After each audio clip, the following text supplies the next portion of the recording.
I want to actually, instead of going into the theory, instead of going into questions, I want to go back to your opening remarks yesterday. Was your opening remarks at the beginning of the conference were outstanding. They were very focused, they were very clear in terms of what you wanted people to prioritize. And you stated about the fact that His Excellency Prime Minister Modi has made it very clear the aspiration is the GDP of tourism to double in this nation, which means there needs to be doubling of effort, doubling of focus, and I know you do not enjoy doubling of budget, so there's a little challenge there. But you said that given growth is a given, and I'm quoting you, and the frame it needs to be framed in a responsible paradigm. What did you mean by that? What is a framing in a responsible paradigm, please? Okay. So, I think if we look at where India is today, as I said yesterday, we've been the fastest growing large economy for over 10 years now. Our infrastructure piece is exceptional. But the supply is simply not keeping up with the demand. So if you look at the inbound, we receive 20 million international, but 30 million are going out of the country. And that number is growing faster than the inbound number. And our domestic tourism is exploding.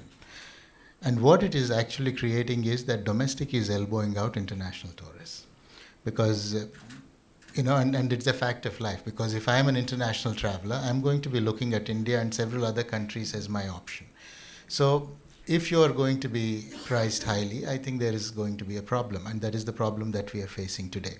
So the challenge that we face today is not one of demand. The challenge is one of supply.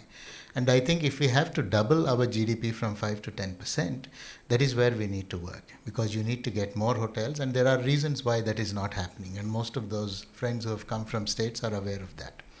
The first is that, the capital structure is not favorable for investments in the hotel industry today.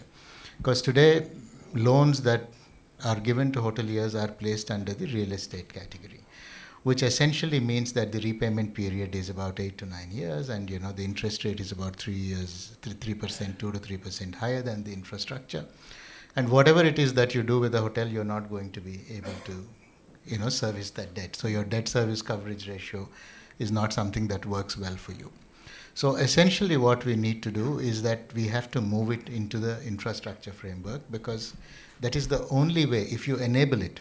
And when I say that, there's a large number, the amount that we require as investments, and we need to have 3 times the room capacity that we have today, people think that it is going to be a challenge because, where is so much capital going to come from? But I have seen in my own lifetime, in the power sector, for example, when we were young officers, we always used to think India will never be power surplus or power self-sufficient, because that used to be the sort of, gap between demand and supply. And today we are a power surplus nation. So all that you need to do is to tweak those policy levers. But there are also limitations in what you can do with regard to policy. Because if I indiscriminately open the infrastructure lending door for tourism, it is also going to crowd out investment from several other sectors, like, airports and, roads and etc. So a balanced view has to be taken. So today it is already available for places, destinations with less than 1 million population. For those who are abroad, it looks like it covers everything. Actually, in India, 1 million is a small town. And it is now we have said there will be 50 destinations which will be prioritized for development, so they will automatically get. The second is that we need to get our states to also come to, to enable those investments. What is it that you can do as a state government to move the needle, to ensure that the investments convert? So which means not only faster clearances, but also putting some money in the table initially. Yesterday Noor was talking about how much money do you put to get a convention. This is exactly the same thing. If somebody is sitting on the fence, make that little bit of, effort in terms of what industry status that Puneet was talking about, power charges, etc., being more reasonable to make that happen. So to my mind, that is the big challenge. And I think if that is fixed, everything else will flow. And what the Honorable Prime Minister has said is that we need to move from 5 to 10%. There's a very important reason for that. Is what is the number one problem that India has today? Is job creation. Because we have a very large talent pool of youngsters who are there. We have the demographic dividend. But if you're not able to create jobs to harness that, it can actually work the other way around.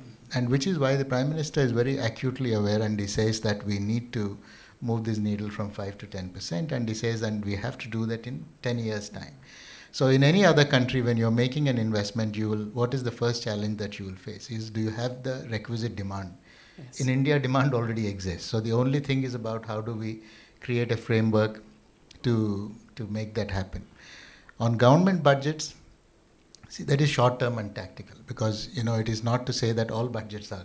In the past year alone, we have invested 6,000 crores of rupees into building infrastructure. 6,000 crores is almost $800 million into building infrastructure at tourism destinations in various parts of the country. So, it doesn't always follow, but my sense is that is mostly tactical. We can figure that out. And my sense is that the Prime Minister also understands how the world works. He comes from Gujarat, so he's very acutely aware of how the business works. So if you're able to say, I need this much money, but I can deliver this for you, I'm sure that we should be able to get what we want. You've said three very important things from a principle perspective. It's prioritize, leverage, and it's very much being able to enable. And you spoke about that. And I think what's really important, and what was important about this conversation, was the whole principle of managing expectations. Who can do what? What support can there be? As an example, we had a great conversation yesterday between Puneet and yourself, in which he made the statement that Dodge spends 3 times more than the ministry does on international marketing, which was actually a call to action to the industry to support you, to complement budget, rather than saying the ministry's not spending enough. You've always been fantastic from the point of view of being able to take policy and translate it into delivery. And that's where, from a state perspective, it's being very much, how can ministry be complemented by the states? The ministry is not an ATM. It is there to unlock. What is your call to action to the states here in terms of working with you, not against you, in tourism? So I think we will, the sum of its parts of, if the center and the states were to work together, what we will deliver will be outsized. And, there is a reason why I think that thought is important. Because traditionally, Incredible India goes and does its own campaign, then states go and do their own campaign. They all happen at different parts of the year, etc.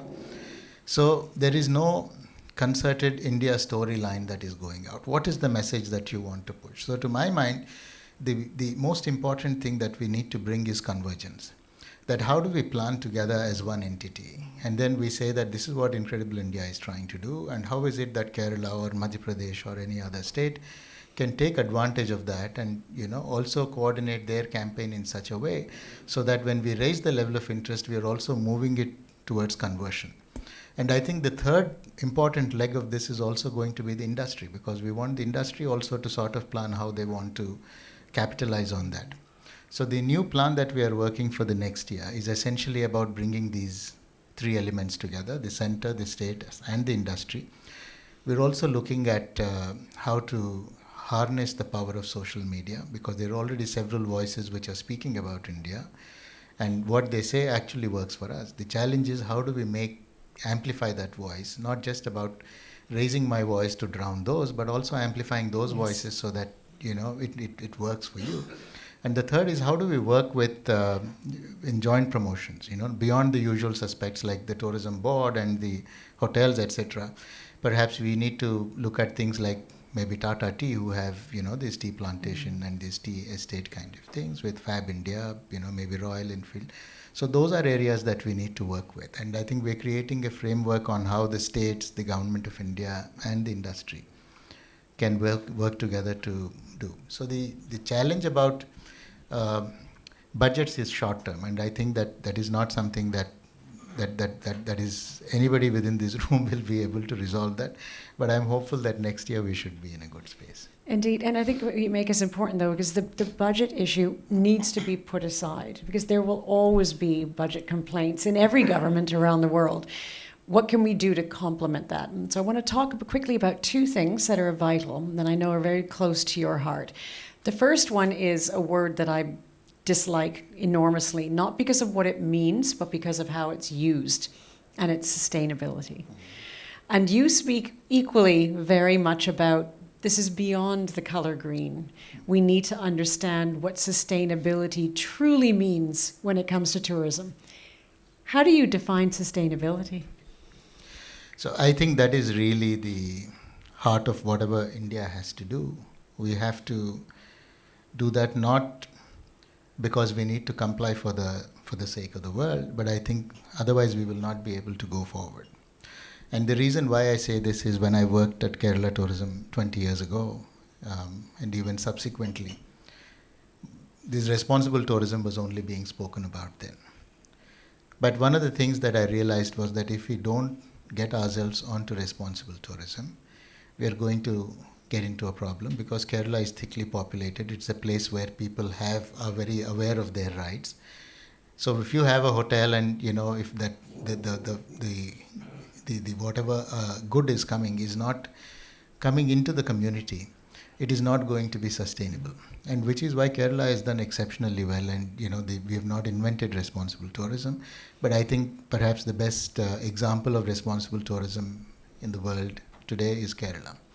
And which is why I think even for India, there are two things that we need to understand. The first is we always talk of tourism as being a job creator. That is one level of creating direct jobs. The second and the more important part, which has a bigger impact, is livelihood creation. How do you, create this entire ecosystem around it to be able to serve the tourism community so that you're able to enhance their incomes, enhance their lives, and frame the relationship in a way that is responsible, that is respectful, and it is beneficial to both the tourist as well as to the local community.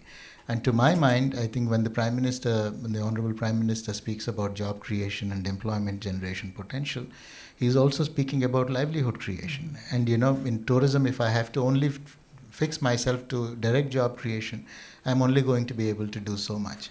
But if I'm able to take it to livelihoods, it's going to reach an entirely different level. For those of you who know Kumaragam, which is a small village, which is today 1,000 families are supported on tourism because they're farmers who are essentially leaving farming, and because these hotels have come there, so they now grow organic food, 0 food miles, food on your plate, whatever is the time that the hotel wants, it is delivered to you.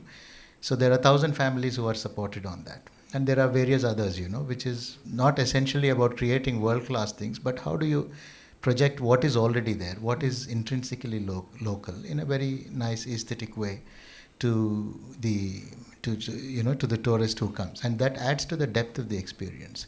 So I think, to my mind, this is the story for India, and this is really the trajectory that India should take. And tourism will grow, and as you mentioned, I have no doubt in my mind that we are at the beginning of a very long growth cycle. And just because of supply and demand and where the overall economy is going, 20 years later, if we are around and we manage to sit around like this, we will find that India is still growing. And so I think the challenge is not that. The challenge is, how do you frame this growth in a way that is sustainable, that works for the communities, that we do not take away more from Mother Nature than what it gives us. I think we'll have to frame it in those terms. And you framed it beautifully as well in how you've articulated. It's not about creating work, it's about creating worth. Because when someone feels what they are doing is enriching their lives, the experience is richer for those that are visiting. And it's one of the blessings of tourism, the pride it generates. And I think what's also important about what Suman's saying is that when it's about sustainability, yes, it's environmental, but it's social sustainability, cultural sustainability, and economic sustainability, which ultimately builds spiritual sustainability, because India can't compete on temples. That's not the premise. My last question to you before Raneep starts giving me the MC stop. We talked a little bit about MICE yesterday, and I think what's really important about MICE, especially for the States, it's one of the only segments within tourism that encourages dispersion, year-round visitation, and repeat visitation. But it's a very different business model than leisure tourism. For all the states that are wanting to actually develop MICE, what do we need to understand about the difference when it comes to attracting the events, the bidding processes, the life cycle?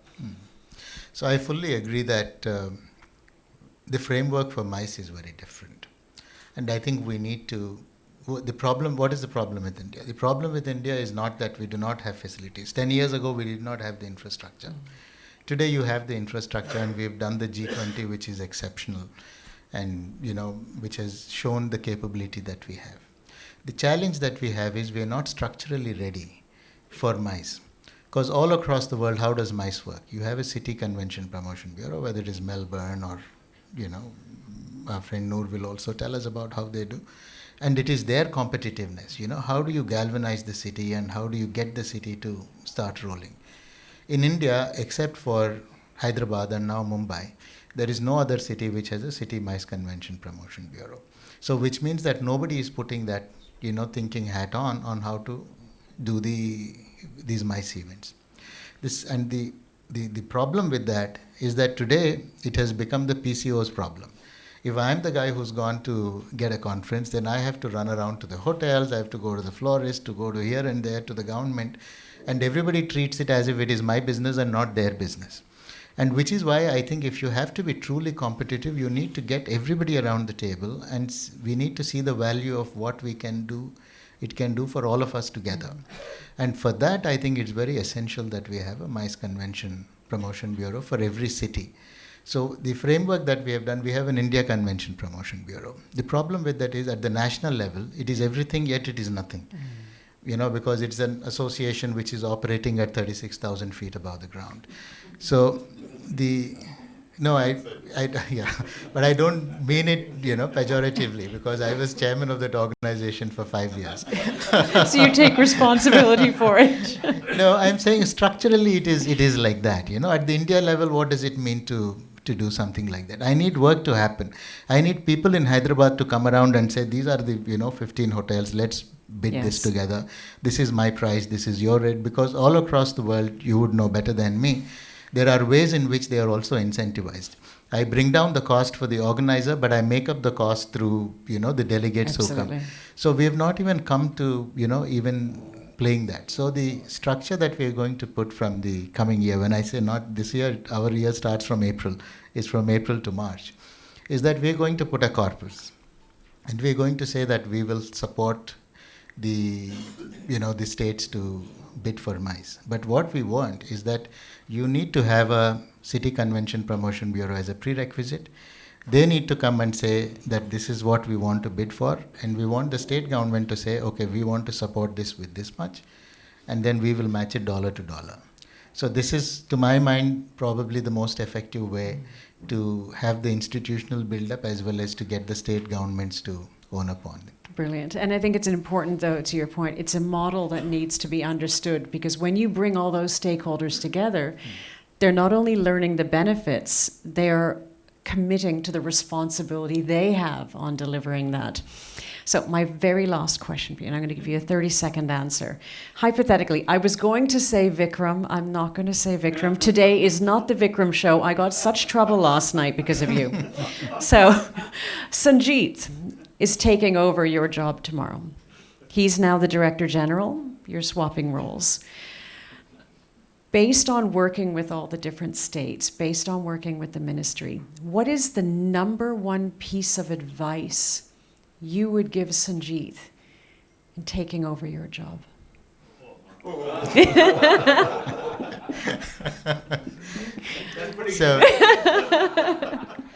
No, I think my advice is fairly simple. I think most of the elements that we need to do are already there. What we need to do is push. And we need to give it a hell of a push, not just from the Government of India, but from the states. It's all about partnership. And I think most of the pathways that we have already created are there. And if Sanjeet were to take my job, the only thing that I would do is don't try to create anything new now.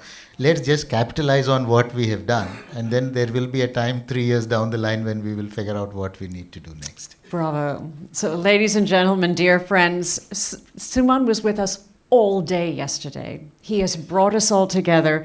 If that is not a commitment demonstrated, I don't know what is. And so I say to the best dressed man in the entire UN community of tourism, and to a true champion here, Dhanyavad. Thank you so much.